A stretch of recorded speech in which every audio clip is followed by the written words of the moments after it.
Les murs des prisons françaises pourraient accueillir bientôt de nouveaux détenus, des djihadistes de retour de Syrie. Ils pourraient venir s'ajouter aux 500 terroristes déjà emprisonnés en France.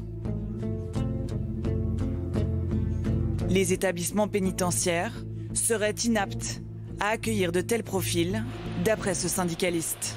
Alors 130 djihadistes de plus, c'est 130 individus potentiels pour diffuser l'idéologie djihadiste et l'idéologie de l'islam politique. Ils doivent être présentés devant la justice et payés pour les crimes qu'ils ont commis. Voilà, on est un état de droit, point. Le personnel pénitentiaire est là pour justement avoir cette mission de respect de la justice. Après, derrière, il faut mettre les moyens qui vont avec. Ça, c'est indéniable. On ne peut pas demander à des fonctionnaires d'avoir une mission sans avoir les moyens pour pouvoir la déployer. Il y a un an, la question de la radicalisation cristallisait déjà les tensions. Janvier 2018, l'agression de trop. Un détenu radicalisé attaque 3 surveillants à Vendin-le-Vieil. Nous exerçons notre droit de retrait. On n'a pas envie de mourir pour venir travailler. Pourquoi avez-vous enlevé l'équipement?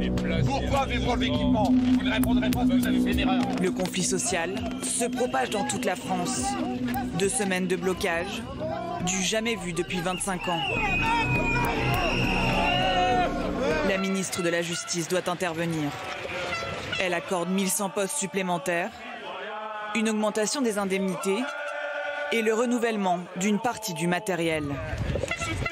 Mais un an plus tard, les surveillants semblent toujours sceptiques. Ce qu'on attend de l'administration, c'est qu'elle déploie le volet sécuritaire qui a été signé l'année dernière dans le relevé de conclusion de 2018.